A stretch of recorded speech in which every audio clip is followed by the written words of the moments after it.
Welcome back to the next episode of our new podcast, Coffee Breakdown. And I'd like to just remind everyone why we're here is that we're really trying to shed some light onto the human side and creative side of science, which we think doesn't really get a lot of air these days. And we're doing that by bringing on guests who want to share a bit about their work and share a bit about the field and alternative things beside it. But keep in mind, everyone, that this is about creativity. So it is a learning process, not only for myself, but also for the guests here and hopefully for you, the viewers. So with that in mind, this episode probably is going to be a lot more of me learning than my guest today, which is Dr. Josefine Proll. She's an assistant professor at the University of Eindhoven, Technical University of Eindhoven. And she is an avid supporter and active researcher in the field of stellerators, fusion plasmas. So, Josefine, welcome to the podcast. Hi, Aaron. Thanks for inviting me and thanks for having me. Quite exciting. Yeah, so to get started, let's start with that. Stellerators, this is your thing, right? So maybe you can, well, let's assume that our viewers know a little bit about fusion, a little bit about plasmas, and maybe even a little bit about tokamaks, but nothing about stellerators. So how would you explain it to them? If we assume that we know a bit about tokamaks, right, and we've established that having a toroidal magnetic field to confine the plasma is generally a good idea, as is, I think, in magnetic confinement fusion. Then with a tokamak, you kind of quite quickly end up with this problem of the plasma current. You need to induce it. It can cause quite some instabilities. And you get rid of the plasma current and some of the problems associated with it if you create your magnetic field in a slightly different way, which is how it's done in a stellerator, which only uses the external magnetic field coils around the plasma to create this twisted magnetic field that we need to confine the plasma. This means, so you can't have these very beautifully even coils anymore that you kind of maybe know from the jet tokamak or Aztec's upright or eater, but you need to go a bit wild in shape, basically. Initially, it kind of started with fairly simple shapes and then helical shapes underneath, two sets of coils, which are kind of, on top of each other. It kind of doesn't sound great for maintenance. So people kind of fairly quickly went to so-called modular coils where you just make really weirdly shaped coils, but you kind of only need, them like arranged toroidally. And this is kind of, what's been done quite a lot now, because of this, you lose the beautiful axisymmetry of tokamaks. And there's like some very fundamental physics going on, which makes tokamaks inherently good in terms of keeping the particles inside. So, for example, your magnetic field is always stronger, closer to like on the inside of our torus than on the outside. That leads to, for example, drifts related to the gradient of the magnetic field. But these drifts average out, at least to a good approximation, in tokamaks because of this axisymmetry. We don't have this in stellerators, which made life quite a bit more difficult with stellerators. So like the ideas of tokamaks and stellerators are pretty much similarly old. But because of this lack of axisymmetry, stellerators didn't perform so well, and then tokamaks did. And, so there was like a big push to kind of focus on tokamaks. But some very cool theoretical research, and I'm kind of excited about that as a theorist myself, has really shown that if you just choose your magnetic field shape wisely, you can almost trick your particles into thinking they're in a symmetric field, which is called quasi-symmetry, for example. You can also do another trick. But fact is, you can choose your magnetic field wisely, and then you're almost on par with tokamaks in the sense of particles not drifting so much. So this is pretty amazing. Now there's other issues that tokamaks have too, like turbulence, for example. But well, that's a question actually, but I first want to ask two things. Sorry. So from like this whole twisted magnetic field and strange weird shape coils, and the fact that you can let's say, choose a magnetic field that would just make all these issues disappear. So this is obviously a very computational type problem, an optimization type problem, and it's like a combination of, you know, the theories and the equations that govern what's happening, plus also computational power. And so I guess in some sense, it's sort of like a nice little playground in some ways, Yes. right? Yes. Because you have a lot more degrees of freedom, and you don't have this just sort of like, you know, very well, like not well defined, I guess easy to define donut, right? Like, so you Yeah, have a no. lot more things that you can play with, and a lot more things that you could perhaps even do better with because of those new degrees of freedom. Yeah, right? no, yeah, exactly. So like usually one says that there is, I think, I don't know, like 4 or 5 like main shaping parameters for like a tokamak. For stellerators, we're talking several dozens. So you can just imagine if you'd kind of, you know, take like different steps in each of these several dozens of parameters, say 10, and then you'd really kind of want to like combination wise, what are the possibilities? You end up with like something like 10 to the 40 different shapes. Wow. So yeah, you can go really wild in terms of shaping. There's a lot to discover, which is really quite exciting. Okay, so that like this is a very rich field. There's lots of Yeah. interesting things that could be found there, for those who are willing to try. But then, which you are, I guess, right? Yeah, exactly. That's kind of what motivates me, actually. Perfect. And I guess then it is the next question, like what challenges do you think are coming up in terms of stellerators? As you mentioned, there's Jet and Eater and Essex Upgrade, which have, and this technology has been around for a fair amount of time. Stellerators too, but not in terms of a physical machine. I think Yeah, we that is a were, bit behind, right? Yeah, exactly. In terms of like generation of building these machines, making them bigger, making them more advanced, we're I think like one generation behind tokamaks approximately, I think. So in that sense, do you think that there are challenges upcoming for stellerators that, you know, you see that the tokamaks before you have come across it and it is a problem or is not going to be a problem for stellerators? Well, some problems are maybe less than a tokamak. So like we do, from what we've seen so far, there might be less need to kind of actively control the plasma, just because it's slightly, there's like less opportunity for the plasma to misbehave, basically. So that's maybe a good thing. But then there's a lot of things that tokamaks are currently working on that have to be dealt with just as well in tokamak accelerators. Like, really, how do you deal with the heat exhaust problem? What do you do with the diverter region? How do you design that region? So any solutions that are found for tokamaks will be basically just as useful for stellerators. So I don't know, talking liquid metal diverters, you know, I could imagine those would be, you know, become really interesting for stellerators too. Or yeah, what I already briefly touched upon, turbulence, right? That's an issue in tokamaks. It's just as much an issue in stellerators. There might be, in terms of, you know, the huge space of available shapes, there might be a shape out there that has to, yeah, where the turbulence is like just less from the geometry point of view compared with tokamaks.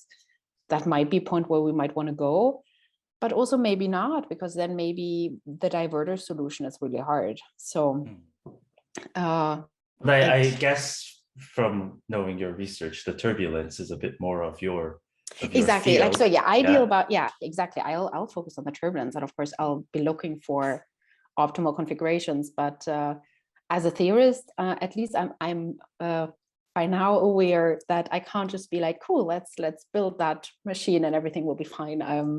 I've started to realize more and more how much more there is to it, like the coil design. Can you even build these types of coils without bankrupting yourself? Or just also like really like from, in terms of like how strongly bent are the coils? Can you even construct it with materials that you have?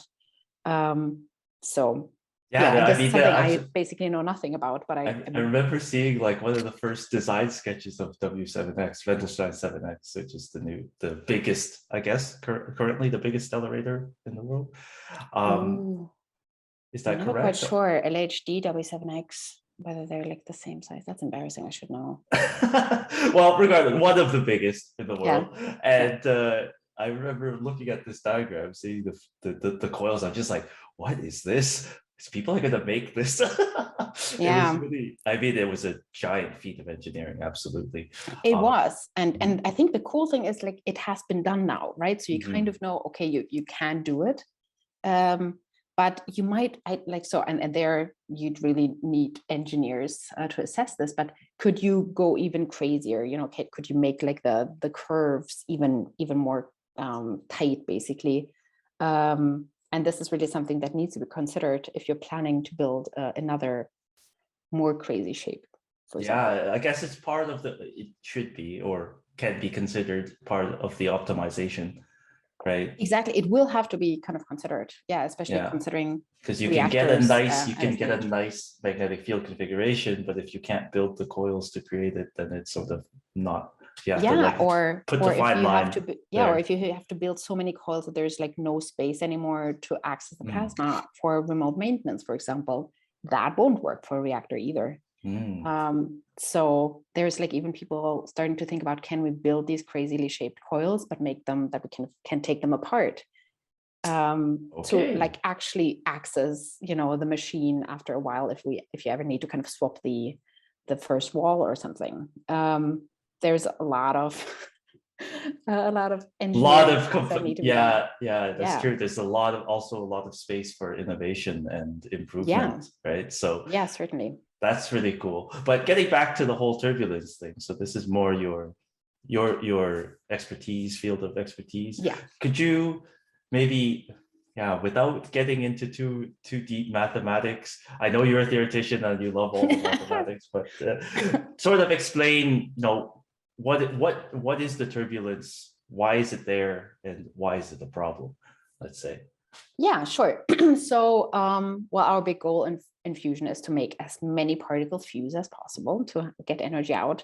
That works a lot better at high temperatures and at fairly high densities, right? Like the high temperatures to overcome the Coulomb repulsion, the high densities, there's just more particles there that could meet, which is usually, by design fulfilled in the center of the plasma. But at the same time, of course, we don't want our very hot plasma to touch the walls. By design, again, with the magnetic field, we achieve that. But that means that we basically have no density or no temperature at the edge. So we have a very dense, hot plasma in the middle, very thin and cold, dilute plasma at the edge. So we have really strong gradients in density and temperature. And that just naturally is, we have free energy in the system, which, basically encourages turbulent mixing. It's a bit, like pouring cold milk into tea, or like in the atmosphere or something. This mixing just occurs. And if you just imagine, cold milk and the tea, eventually you have an equilibrium where just everything is kind of mixed. If we think of this in a fusion reactor, that would mean our edge gets lukewarm, which is terrible, because then it's like lukewarm is still pretty bad for the walls, but then also our core gets lukewarm, which is really bad for having fusion reactions. So we really want to avoid that. So it's really because we're trying to contain this, Yes, exactly. We're trying to hot. abnormally Yes, this weird hot. conditions. Yes, Yeah. exactly, And exactly. the fact that we're trying to contain it without like a physical barrier, or even if we use the physical barrier, sorry, even if we use the physical barrier, then it would still be difficult. But because we're specifically not, that makes it Exactly. very difficult. Exactly. Like, I and the see. conditions are exactly that they kind of, that they're like the perfect playground for turbulence to develop. Okay. And so, in some senses, of course, all the turbulence does drive, let's say, heat, like energy and particles out of the core of the reactor. Yeah. But like, what does it entail to stop it, right? Like, because if it's such a natural phenomenon, in terms that like, yeah, just by the nature of it being there in that configuration causes turbulence, then what does it mean to actually try and stop it? How would you try, right? Like, Yeah, that's a deep question. Well, so there's like the turbulence doesn't come from nothing, right? It usually comes from instability, so like waves that are kind of growing in magnitude, that are kind of interacting with each other. So what you can maybe do, you like we as theoreticians, we know quite a bit about these instabilities, like why they arise.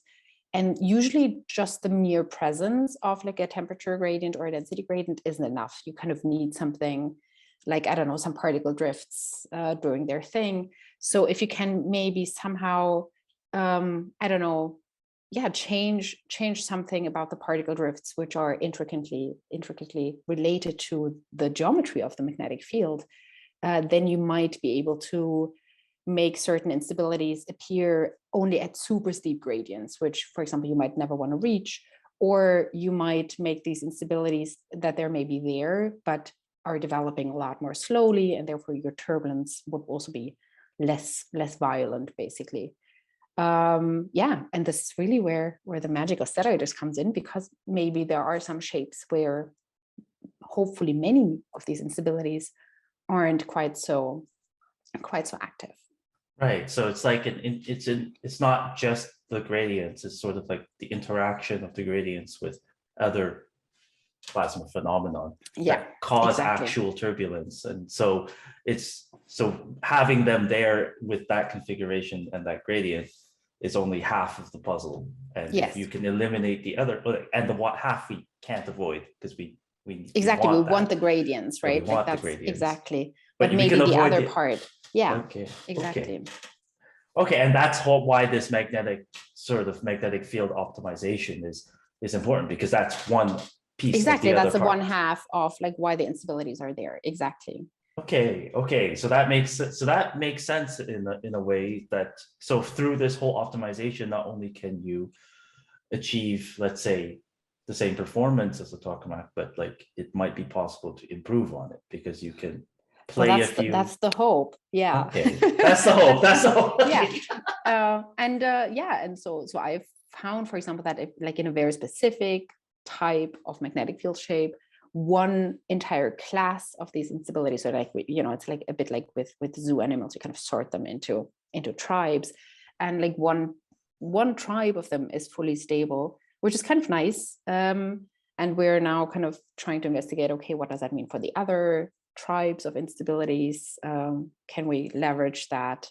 Is it enough to make a good reactor one day, or do we need to kind of do even better? Do we kind of need to build on this particular shape and tweak some more to kill off? Okay, that sounds really really mean. To suppress other tribes of instabilities. There's still like a lot of work that needs to be done, but like there is indeed that hope, right? That because there's, we can go so wild with a shape. Maybe there's one that's just really genuinely better than a tokamak. Wow, that sounds like a very interesting problem, and definitely something, if you like basically playing with very complex puzzles, this is like ideal. Yes, lots of fun. Okay, okay, cool. I do want to switch topics a little bit. Yeah, sure. There is something else that you have sort of vocalized before, but I'd like your point of view on it. It's sort of like the metrics and merits of as a scientist, like this whole publish or perish culture, this whole how are scientists evaluated in terms of performance. Now, I'm just curious, do you think that what is happening currently, in your opinion, and what are your thoughts about it? Should it change? What's good? What's bad about it? Yeah, cool. That's a good question, and I think a really relevant one. I think it depends a bit on like where you are, both in your career and also maybe like what your ambition is. But I think so far, a lot of what we as scientists do, like we're judged on really how much we publish. Because it's like it comes with concrete numbers, right? Like how many papers have you published this year? How many of them were you like the first author, or like once you're more senior, how many of them were you kind of the last author on, which is actually not so much done in Fusion, as I've realized, but usually the whole like where are you kind of the giver of the idea? How many citations have you had? You know, it's like very like it's seemingly very comparable amongst researchers, but I've already realized like even within Fusion, that's so wildly different, just, you know, like just by sheer like how big is like the community that cares about your work.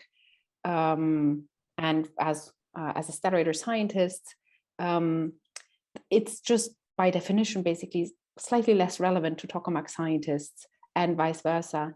So like already there the numbers are a lot less comparable.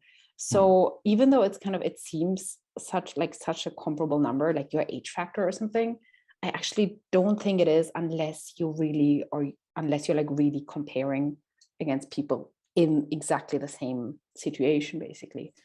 So in that sense, I'm not a big fan, of course. But also I've thought about this, like how else do you compare people? Like if you want to hire someone new, for example, like what do you choose? Like how do you know they're good? How do you know they're productive? How do you know they're doing innovative work? It's not easy. So like within the Netherlands, there is this whole recognition and rewards thing, like a big, like being discussed right now, which I think is a really great move, because I do think there's more to research than like just writing papers. I think, of course, especially in the university context, teaching is important, right? Like educating the next generation of scientists and engineers is an important task, which takes time away. I mean, like also, as a scientist, your day only has 24 hours, and maybe you do want to have a life and, I don't know, watch superhero movies once in a while or something. So that's a very good point. It's something I've had to make a number of times to different people. It's just like, I only have 24 hours a day, just like everyone else. yeah, right? Like it's not. and how do you decide like what you Yeah. do? And if you want, for example, if you want good teaching to happen, you have to make sure that it's okay that people who then maybe publish less aren't punished. Or if you want to be a really good mentor, that takes time, you know. And it's not evidently visible maybe in like in a CV with like the list of publications. So I do think it's a great move. Like, so there is a discussion now to kind of make this more visible, to make this matter more. But quite frankly, if I'd have to hire someone now, how would I know, right? Except for maybe educational prizes or something. Yeah, It is hard. It's hard to assess. it is a difficult question, actually, because yeah, indeed, the H factor is something that sort of condenses this whole complexity of knowing, okay, where did you publish and how many people cared about what you published and how relevant was it, and all this sort of big tough questions to answer gets kind of like simplified into this nice little number for Yeah. people who have to do this process of hiring or deciding how to split up resources or whatever. Yeah, exactly, right? Like right? grant money, like how do you decide who's worthy of receiving these huge amounts of money? And Yeah, of course you kind of, it's like taxpayers' money. You want to make sure it's well spent, it's a good investment in the future. So you kind of want to give it to someone who's doing cutting edge stuff. But unless you know the person, and unless you really know, oh my God, this is amazing work, how else are you going to assess it? Well, I mean, yeah, but it's also unfortunate in some ways. And I think I agree with you on this, that, well, there's this old adage that once this metric becomes the goal, it's not a good metric anymore. Yeah. Right. Yeah, So exactly. as soon as people know that they're being evaluated based on this H factor, they can adjust their behavior such that they maximize it, but it doesn't really mean. Absolutely, it corrupts right? Science, right? Because Yeah. it influences the way how you publish. It might end up with you chopping up your research that would really make one beautiful contained paper, but you kind of decide to chop it up into 3 just because that gets you more publications, or that you choose to pursue research directions that are kind of currently hip, because that will get you funding, that will kind of get you many citations. I do wonder whether we may be losing out on some research because of that, that like no one deems it worthwhile to do. So I do think that needs, that would need like a wildly different culture, which I think is why like big research institutes with kind of good baseline funding, or generally baseline funding, right? Also for universities, that'd be great too, where you could really be like, okay, I can hire at least one person who just does something cool and possibly wild, something maybe where it's not immediately visible that this will turn into a patent within the next 2 years. Right, and I think that there is an element in research which is risk, not just on behalf of the scientist who has to, risk their scientific career to chase paths that, seem a bit strange, but, I think they have, like that for internal drive. I think it has promise. But also on behalf of the institutions, they are taking a risk when they hire these scientists, and on the behalf of investors, if there are any, that they take the risk on giving money or awarding grants or whatever to this particular line of research. And I think all of it has to do with risk, and developing these metrics is just a way of like risk mitigation in some way. Yeah. Right. But of course, there's something to say that perhaps the metric that we're using is not the right one. Indeed, it doesn't take into account things like how much time you spend teaching, right? How many students or even other scientists have you inspired to, stay in the field or keep plugging on with their work, right? It's not these are things that can't really be measured with what is currently being measured.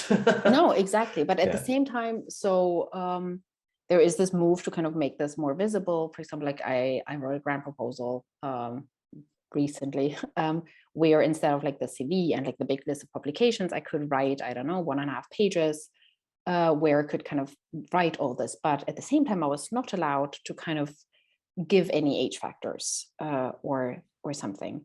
And I could also imagine that people who do this kind of research, which is heavily cited and so on, and maybe who are really good at that, right? That they, on the other hand, now feel that it's to their disadvantage. That all of a sudden, like this metric is changing. If this has been the metric for so long, and this has been how you've built your career, then you do want to make sure that that is recognized as well. So I do see like there is a lot of discussion whether one should really kind of get rid of age factors altogether or not. And I think there's no very easy answer. I think like you just should make sure that you use as much information as possible, which of course causes more work again. That's really the question, right? Like it's all about condensing a very complex set of information, like all these different factors, and spread very thin through different media as well, and then trying to compress it into something easily understandable by someone who has to make a decision. That in itself, in its generality, is a super difficult problem. But I guess from your perspective, like if you could change whatever, anything, like what would you add, or what kind of metric would you think would be valuable? Maybe not to replace, but maybe to augment whatever this age factor is. I'd really want to see mentoring kind of appearing, that which doesn't necessarily need to mean that you have to have your own students, but like how you kind of help other researchers, almost like how you also collegiality. I have no idea how one would measure this, but I'd like this to appear, because I do think science as a whole would benefit from more collegiality. Like, not that it's not there, but I do think it should be kind of rewarded if you're kind of a decent person. I'd also want to see maybe how the work that has been done by a certain researcher has affected the field. Because in the end, we are publicly funded. So I don't know, it's a bit of a slippery slope maybe, but I do think like it's nice if the research does ultimately lead to an advancement of understanding. But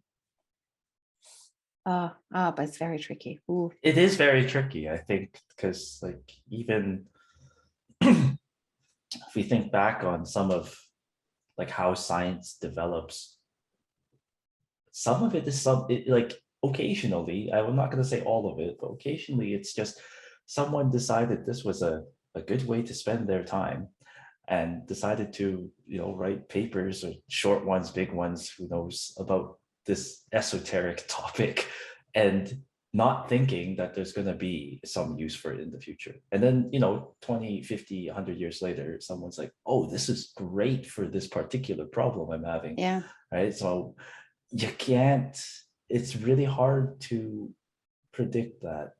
Right. So to say, like, even at the time, probably whoever wrote these esoteric papers would not have considered it necessarily an advancement, even in knowledge, right? No, just, exactly. So this is why I kind of said, like, yeah, do I really kind of wanna finish my sentence here? yeah, But again, I think it really depends on in what situation you are.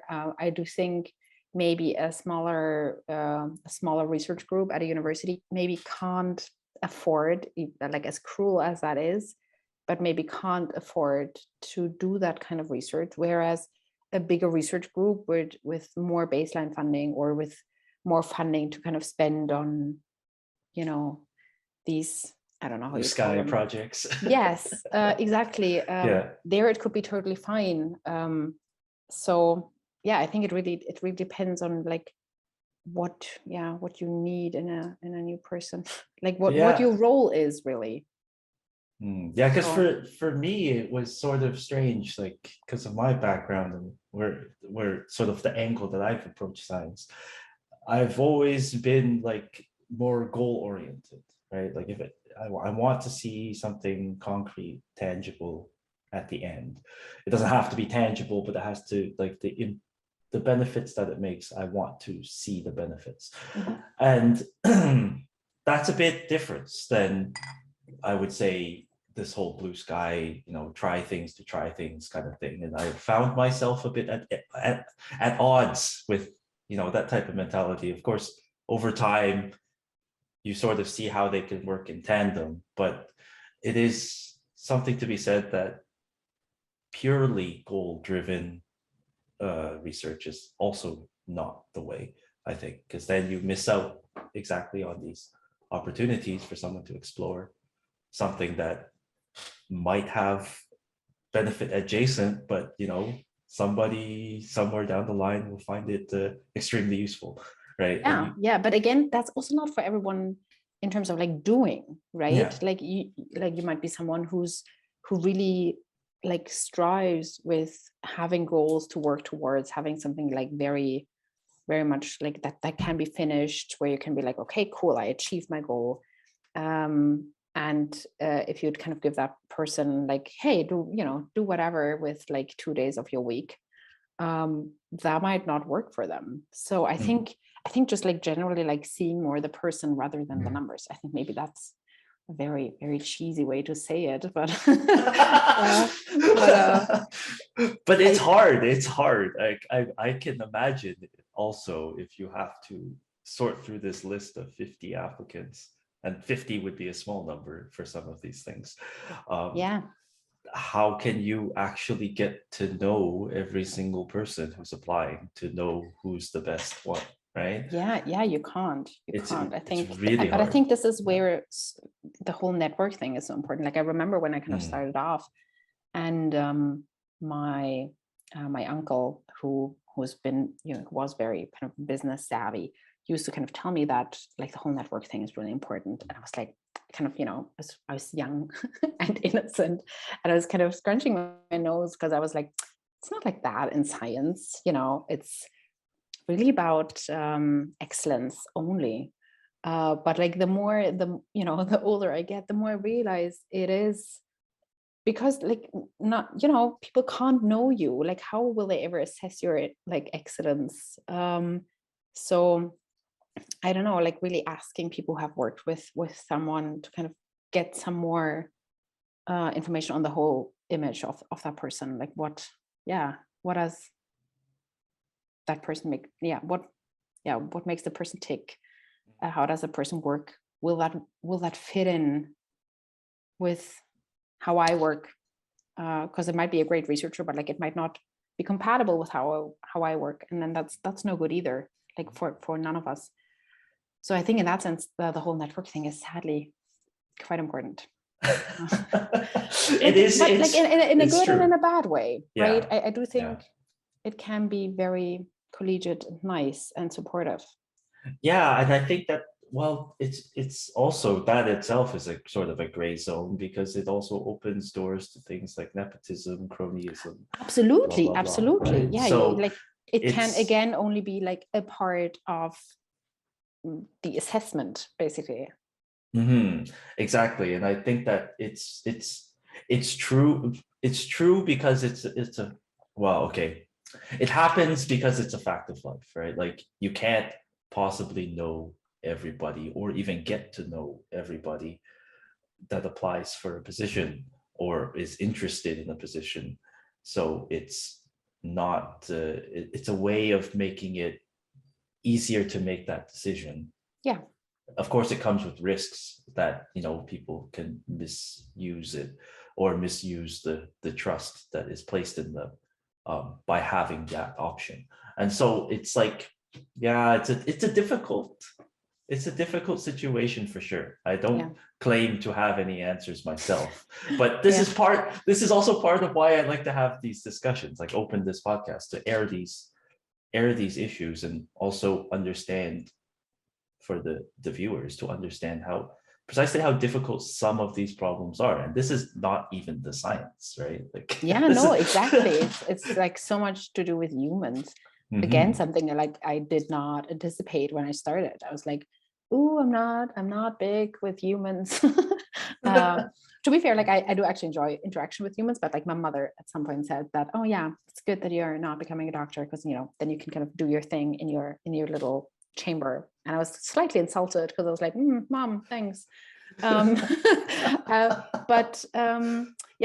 did expect it to be less about the people, and but it is in the end a lot about people, and I'm quite glad. It's really interesting, actually.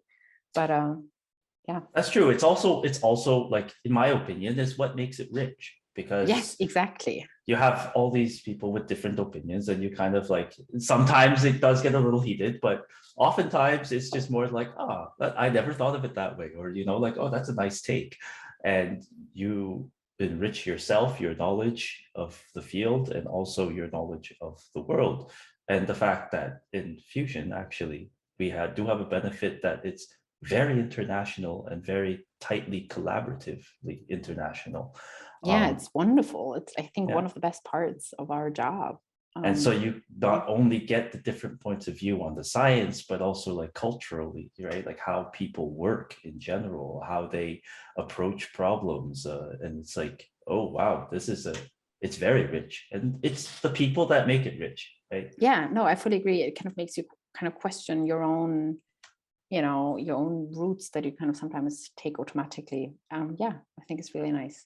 And this is a nice segue, though, into another topic that I wanted to discuss with you, which is the difference between competition and collaboration in science. Oh yeah, right. Like, how is it that they're both, they serve their function, but in particularly for science, do you think one is better than the other, or is there some sort of ideal balance between the two? Ooh, I don't know. So I'm not sure whether we can kind of, well, I'm guessing it's not the goal to kind of come up with a definite answer. No. Is in your opinion? Sorry. Yeah, I think I do think like either, like having either one of them and then only that won't work, right? Like only competition is, I don't think, healthy or beneficial, and quite frankly for fusion not doable.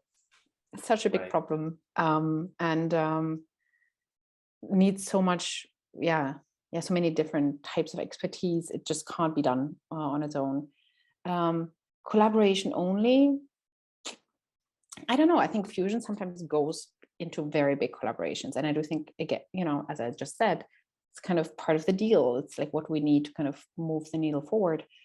At the same time, of course, full-on collaboration some kind of assumes that you kind of can converge on a joint path to take, which doesn't, I don't know, like if we're talking many people, then that doesn't necessarily mean the most innovative path sometimes, I think. That is very true.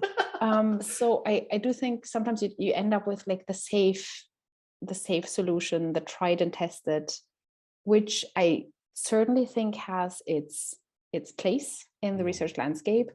But I do think once in a while having some competition, like as we now see with like these fusion startups, can certainly enrich the field and rejuvenate it almost. So I do think I think that's where kind of the innovation lies. That's probably where the exciting ideas lie, which is not to say that from big collaborations, no innovative research can come. But I think sometimes competition makes new ideas prosper more, maybe. Yeah, in some ways, it's sort of like having. I do also think both are necessary, and I think most people do see that. It's just more where do we put the needle, right? Like where do we put it on this spectrum between competition and collaboration? I fully agree. I fully agree, and I don't think there's like a very easy way to kind of note it down. I do think sometimes, sometimes I think having too much collaboration. And I think sometimes we're almost leaning towards that in like the big research landscape or fusion, that like it's kind of decided what like the goal is, and then you can participate or you don't, basically.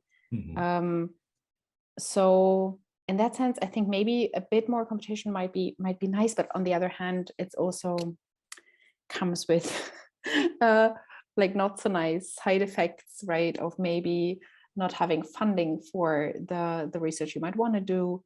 Or also the on the personal level, is it good for the soul to have so much competition? Like competition can also have like very different flavors, can be kind of friendly and supportive, but it can also be quite cruel. Yes, that is true. I think if it's too competitive or too fiercely competitive, then it becomes just a breeding ground of toxicity in some ways. Right? Exactly, and like obviously you want to avoid that. So some friendly competition, I do think is a good thing, and I do think we have that, right? There is, I think, maybe inherent to, like, maybe not all researchers, but quite a few, this whole thing of like, oh, I want to be the first to kind of do this. It's kind of a cool feeling. These can be kind of small things. I want to be the first one to do these types of simulations. Or really, I want to be the first one to kind of to solve this. But if someone else does it, can still be great because it's kind of serving the bigger goal. In that sense, that's where the collaboration comes back in. In some senses, like the way I've always seen it, it's like they're two opposing forces that they're not opposing. They can be put in a way that allows you to move forward, but like one is sort of like a push. I think like a competition is sort of like a push. It's like you're kind of getting shoved by other people who are like, beating you in the race kind of deal, or doing innovative things and you kind of want to like edge them out kind of thing. It's just like that drive. But then the collaboration is sort of the pull. It's like you need a team to get anything done these days, right? Like it's by working together that actually makes it happen. So they're the ones kind of like pulling you forward, right? Yeah, so exactly. You can have them fighting each other, and that's not a good position to be in, because then you get nowhere. But you can also have them aligned such that they're pulling you in the same direction, the other one's pushing you, right? And that would be nice. But how do you achieve that? It's an entirely different question. I think in fusion generally we're doing quite well. I fully agree. Yeah, all things considered, right? Yeah. Because I mean, Yeah. I know a little bit, not too much about other scientific fields, and it's rough sometimes, right? Yeah, what you hear. Yeah, I fully agree. I fully agree. Like overall, I think we're doing quite well. But but I do yeah, but I think you've agree. said it quite nicely. It would be lovely if they'd be like somehow aligned, or at least the angle between them, speaking very geekily, vectors wouldn't be too big.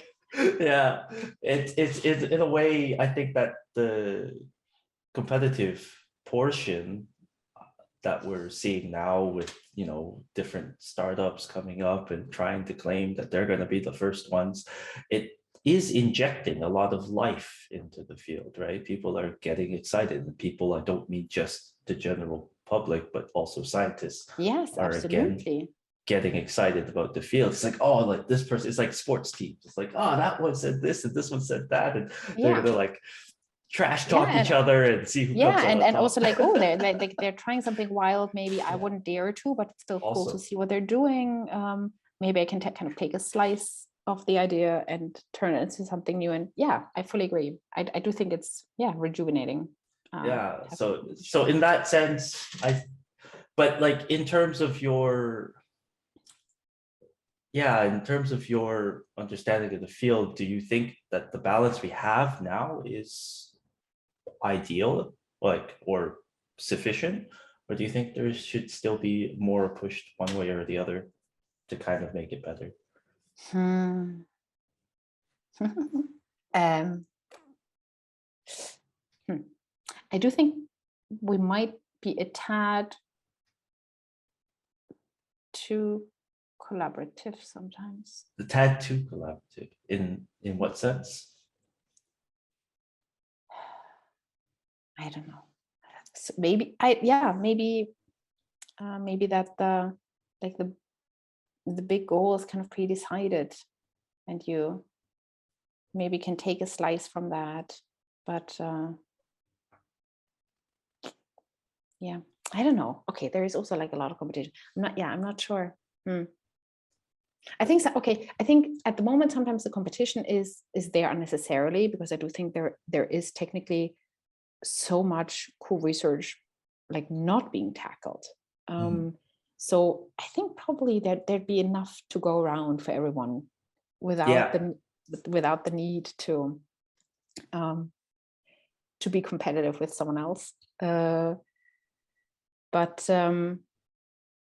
yeah, I think but I think it's very human. Like also within research, right? There's trends. What is hip at the moment? And then you kind of try to kind of get a piece, and then we're back at the recognition and rewards, because if it's hip, then you'll most likely get a nice paper out of it. And then you're kind of and then everyone wants that, so like everyone goes into that same field. And in that sense, I think I'm sometimes a bit I don't know, a bit surprised by how Eurofusion works, maybe in the sense that there's like these big lines of research basically being kind of pre-decided. On the other hand, yeah, and like sometimes that kind of feels like, is that the best way forward? Is that, does like where is there space for innovation here? well, But at that the same comes. time, it kind of makes us aligned also. It has its benefits. Yeah, well, and this is the thing, right? Like all of these complex issues, they have both benefits or advantages and disadvantages, and the questions are, the hard question is, would we give up that advantage for the other one, right? Like, and would we accept the disadvantages of the other one versus the disadvantages of this one? It's never very easy to answer, but you are touching on another topic that we have talked about before, but not in any great detail, which comes to this idea of lock-in, right? It's kind of like you've picked the path, and that's the path we're going to go, and it leaves little room for deviation, especially if the idea you want to try is something that just isn't going to fit into that framework, right? So do you think that the fusion field is in danger of like a lock-in that is potentially because sometimes it's good to lock in, fair enough, but is it premature is what I'm going to say. Do you think? Ooh, quite a political question. I mean, in your opinion, it's not okay, so I think some lock-in effect has happened, of course, right, with ITER being designed the way it is. But at least like the feeling I get from like hearing people discuss how demo might look like, it's not final yet. Mhm. And considering how big and expensive these machines are, and considering how limited the public funding is, you kind of have to make a choice. I think, of course it would be better to kind of build, I don't know how many machines in parallel and see which one does best. No questions asked. But if you only have limited resources, you need to make choices. So I think because of that, the emergence of all the fusion startups is a really great thing, because I think there is so much opportunity now to kind of maybe try some different paths, which will be beneficial for the entire community. But yeah, again, I think it's not too late yet at all. So like, yeah, some lock-in has happened, but I think the minds are still open enough to correct the course if necessary. And I think that's a good point, right? Like how to fight a lock-in is just to have multiple organizations in a way. Yes, we have Eurofusion and I guess the whole ITER project as well, which kind of have this mainline drive, but they're one organization. You can't expect them to fund all the different branches of research, although that would be ideal, because then you just go to one place and ask for money. But if they just don't have the power to do that, let's say, or the scope to do that. And so yeah, indeed, having other forms of other organizations, small startups, or even big companies who want to jump in the fusion pie somehow, is some way to diversify, right? Yeah, or also thinking internationally, right? Like just the different countries maybe putting the focus on slightly different approaches. Yeah, like really like the mere fact that the money is not necessarily coming from one source. Exactly. Though I think in terms of the whole different countries trying different approaches might lead to some other disadvantages down the line, because let's say one approach does happen to work better than the others, then that country has the sole proprietary of that technology, which is a bit limiting from a whole national whatever. That is very true. That's very true. In which sense, like these big international approaches are really nice because they kind of promise like some sort of fair sharing of the knowledge, certainly. Yeah, I know that whole sort of discussion and bureaucracy around it has really been blamed for ITER being a bit delayed. By a bit, I mean a lot.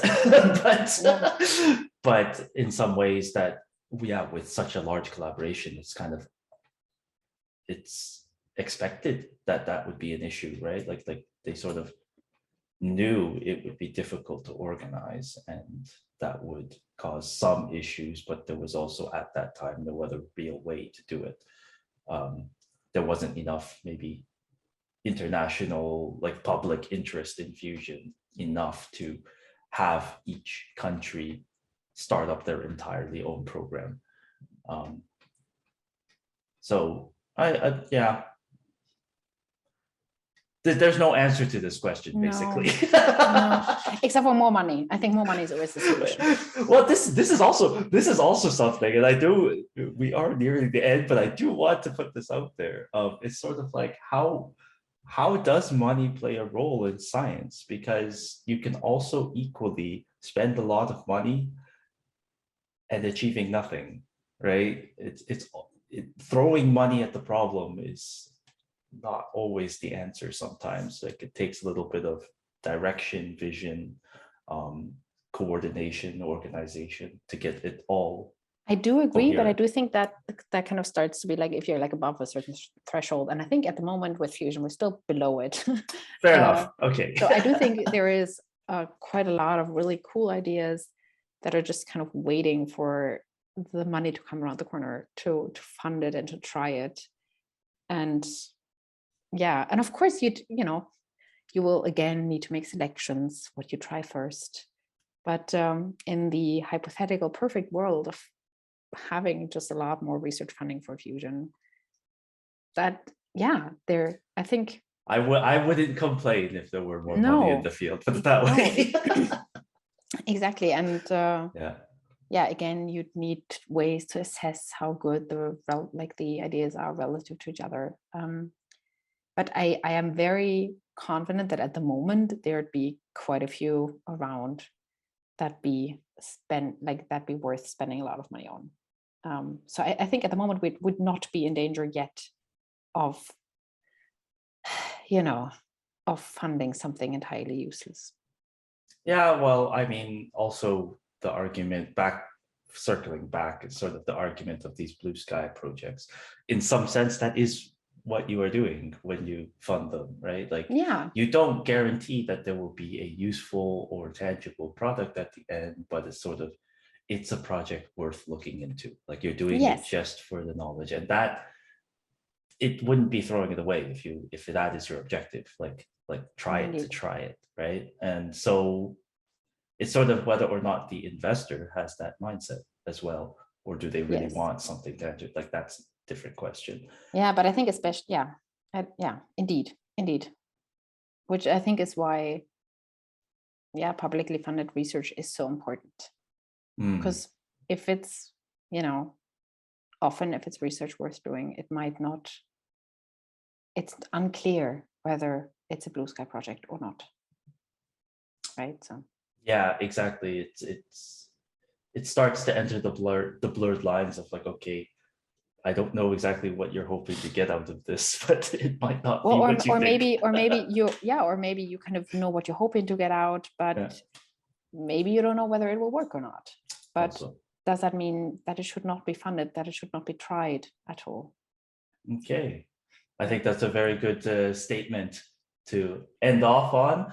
I do want to ask you if before we round up, if there's anything you want to promote, either in your scientific life or personal life, whatever you want. I can't think of anything at this stage. That's all right too. And so I guess we'll leave it at that. Thank you very much for joining the podcast. It was a wonderful conversation. There were so many topics that I want to discuss more, to be honest, with you. I really enjoyed it too. Had a great time. Thank you. That was fun. And hopefully we'll see you around back in Eindhoven soon. Yeah, I hope so too. That'd be lovely. Really, thanks so much for the invitation to join this chat. It was really cool. Okay, and to all our listeners out there, keep tuned for the next episode. Thank you for joining us this time, and we'll see you around. Bye. Bye-bye.